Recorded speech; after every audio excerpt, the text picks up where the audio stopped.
All right, welcome back to another calculus lecture. In today's video, we are going to talk about more rules for computing derivatives. In the last lecture, we talked about just derivatives of common functions like the trigonometric functions or powers of x, or exponential functions or logarithmic functions. And now we want to do something a little bit more general because in practice, we may not have just one simple function by itself. We may have, say, a product of functions or a quotient of functions, or maybe one function composed with another function. We want to be able to differentiate these. So that's what we're going to talk about in today's lecture. So we're going to discuss the product, quotient, and chain rule today, which tell you how to differentiate a product, quotient, and composition of functions. So firstly, the product rule.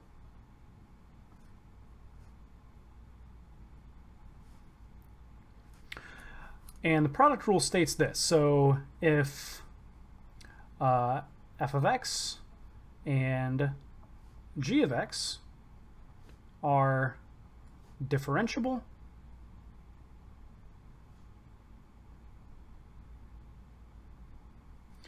then the derivative of their product, d dx, of f of x times g of x is given by the following. So I compute their derivative by just writing down the first function and then taking the derivative of the second function. And then I add the same thing, but I reverse which one I do the derivative of. So f prime of x times g of x. Okay, so that's the product rule. So let's do a quick example computation.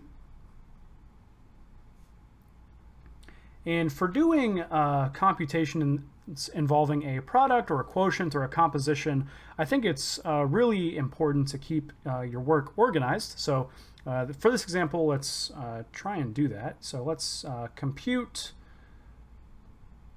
the derivative of, I don't know, 5x times sine of x, maybe. Can put whatever we want in there. So we want to compute a product of two things. So let's go ahead and just identify the two things that we're computing the product of. So namely, let's write down what our f of x and g of x are. So f of x, we could let it be x and then g of x be 5 sine of x, or we could put the 5 with the x. We'll just do that. So f of x is equal to 5x. G of x is equal to the other part, which is sine of x. And then for the product rule, we need the derivative of both of those. So let's go ahead and compute those. So f prime of x is just 5, and g prime of x is just cosine of x, using our rules from last lecture. And so we have all four pieces that we need for the product rule. So let's write down what the derivative is. So d dx of f of x, g of x. Well, let's write down the product rule. I think this is fairly good practice. Just insert what you know it is equal to.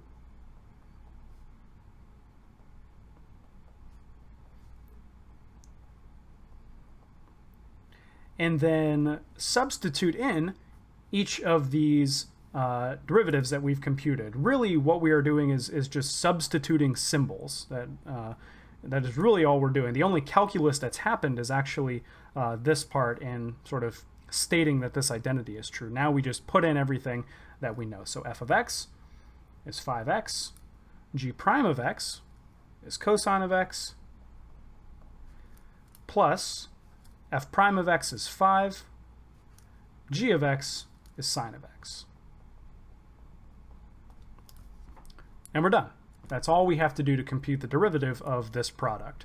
So doing this little intermediate step where we compute each of the individual derivatives and then reassembling it using the statement of the product rule, I think is really helpful for doing these derivatives by hand. Okay, so there's the product rule. Now we need to do the quotient rule. So the quotient rule, unfortunately, is not nearly as clean as the product rule. So the quotient rule states that, again, if f of x and g of x are differentiable,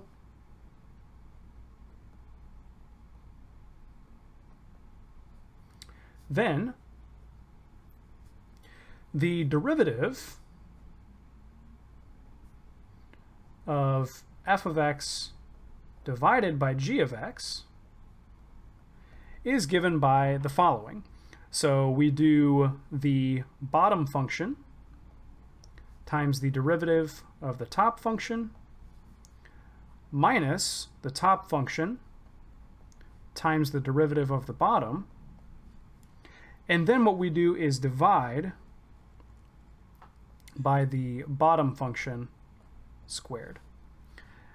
And so sometimes people like to have a little song for this of low d high minus high d low over low low. Remember, Heidi always comes second because no one likes Heidi. If any of my students are named Heidi, I really apologize for that joke. So let's actually just write this down. Low d high minus high d low over low low. And I think it can be helpful to sing this to really get it into your memory. My calculus teacher in high school forced the entire class to sing this, and it was perhaps a little embarrassing and uncomfortable at the time, but I can tell you since that day I have never forgotten the quotient rule. So maybe take some time to sing that and commit it to memory. Okay, so there's the quotient rule, admittedly much less friendly than the product rule, but nevertheless we can still do computations with it. So let's go ahead and do that. Hopefully I won't run out of room at the bottom of this page. If I do, I'll just cut the video like I'm a professional. So example, so if, what am I doing? So compute, well, we did 5x times sine. Let's do 5x divided by sine. Just because we already have those derivatives written down. X divided by sine of x. Okay, so as before, we have f of x, g of x, f prime of x, g prime of x. We make the exact same choices as before. F prime of x is, or f of x is the numerator, g of x is the denominator, and then the derivatives are the same, so are as before. So now let's actually just write down what the derivative is. So d dx of f of x divided by g of x is equal to, and I'm kind of running out of room here, but yeah, I'm going to skip the step where I just insert the definition here just because I want to save room on this. So g of x is sine of x. F prime of x is 5 minus f of x is 5x. G prime of x is cosine of x. And then we divide by g of x, which is sine of x squared, or g of x squared, which is sine of x quantity squared. And there we go. We've computed the derivative of this quotient. Easy as that. Perhaps not as friendly, but nevertheless, if you keep your work organized like this and then just sort of assemble things, the process is quite sort of mechanical. It's not particularly challenging, I think. It's just more or less keeping your work organized and then remembering how these identities go and just sort of putting things in. And in terms of simplification, we could try and simplify this a little bit, but I think it's better to just leave things like this. We could maybe move this 5 into the front of sine of x, but other than that, there's not really any simplifications that I think are worthwhile to do here.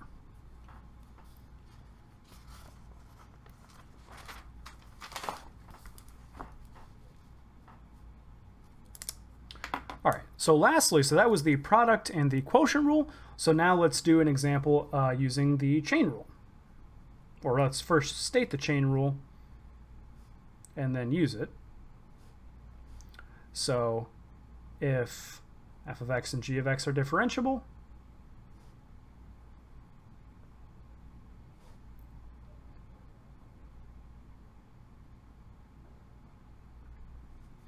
then the derivative of f composed with g of x, so I'm going to take the output of g of x and use it as the input for f of x.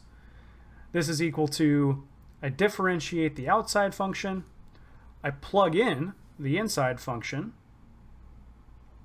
and then the derivative of the inside function chains out. I just did air quotes and you can't see that in the video, but anyways, chains out sort of like this. It's worth stating that whenever you compute a derivative, you in fact always use the chain rule.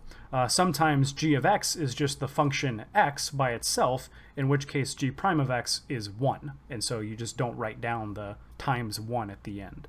But that's sort of what's happening here. Okay, so the chain rule, let's go ahead and do an example.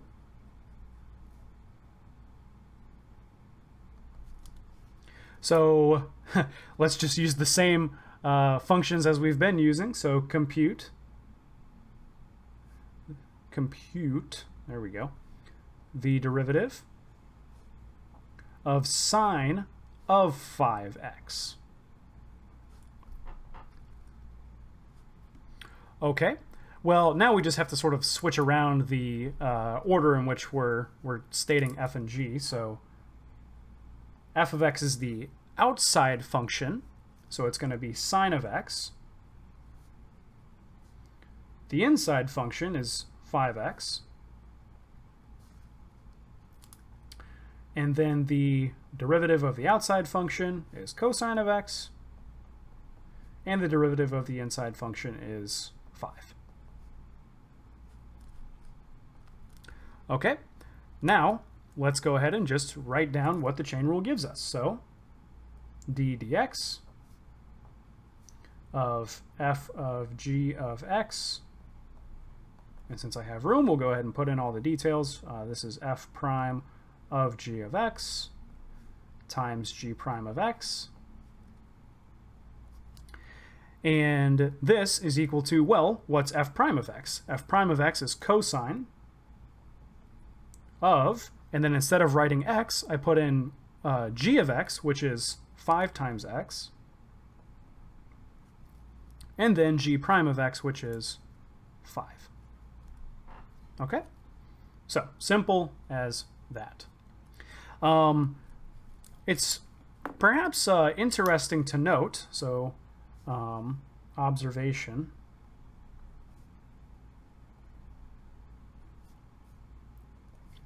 the chain and product rules can be used in place of the quotient rule. So if you really didn't want to use the quotient rule, it actually suffices to just use the product and the chain rule. Indeed,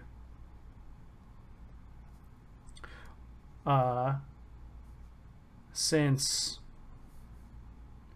f of x divided by g of x, well, let's think about what this is. This is f of x times 1 over g of x. That's really just g of x to the power of -1. So 1 divided by something is the same thing as saying that thing to the power of -1. Okay? So if we wanted to compute the derivative of this, I can first compute the derivative of this product, and then in order to compute the derivative of this product, I have to compute the derivative of this thing, which will involve using the chain rule. So since this is true, let's actually just go ahead and do this. You don't need to know this, but since we already have the quotient rule, but if you wanted to do your computations this way, it's perfectly valid to do so. So since this is true, we have that the derivative of f of x over g of x is equal to, well, what does the product rule tell me? This is f of x, and then I'll use this notation, the derivative of g of x to the negative 1 plus f prime of x times g of x to the negative 1. And then now we need to compute the derivative of g of x, and that we can do using the chain rule. So d dx of g of x to the negative 1. Well, what's my inside function and what's my outside function? My outside function is x to the power of negative 1. And then my inside function is g of x. So d dx of x to the negative 1 is equal to what? Well, we apply the power rule, so we bring down the negative 1 and then multiply by x, and then we subtract 1 from the exponent always. So this becomes negative 2. So this is just negative x to the negative 2. And then, of course, the derivative of g of x is just g prime of x.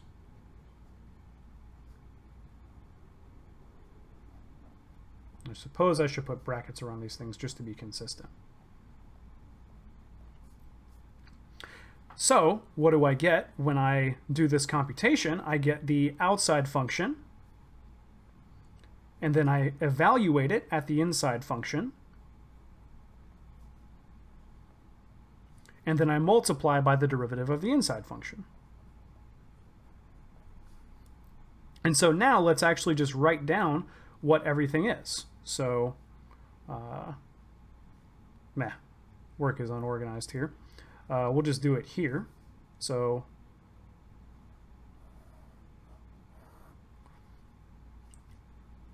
this all implies that the derivative of f of x divided by g of x is equals, this is really messy, but anyways, the derivative of f of x over g of x is equal to, well, f of x, and then we computed this guy right here, it's this thing, so this is g prime of x times, and I'll actually just write it like this, g of x to the negative 2 is in the bottom, so it's just g of x squared, and then there's a negative sign right here, so we'll put that right there. And then f prime of x over g of x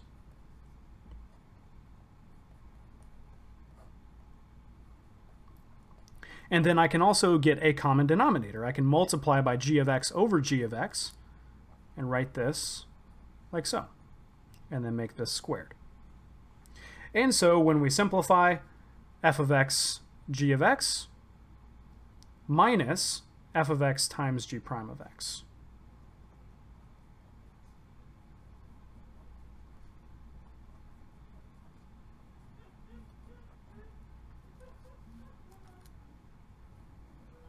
I wonder if you all can hear my roommate cackling. I don't know. And notice this is exactly, realize this is slightly out of focus. There we go. This is exactly the quotient rule. So the bottom times the derivative of the top, low d high, minus high d low over low low. Okay. So that's everything I wanted to discuss in this video. In the next video, we're going to do some more derivatives of different kinds of functions. We'll show how to compute the derivatives of inverse functions. I think I might add a little sort of extra bit to this video where we do some more example computations with derivatives, just to really drive home how to do these computations in general. Okay, see you all in the next video.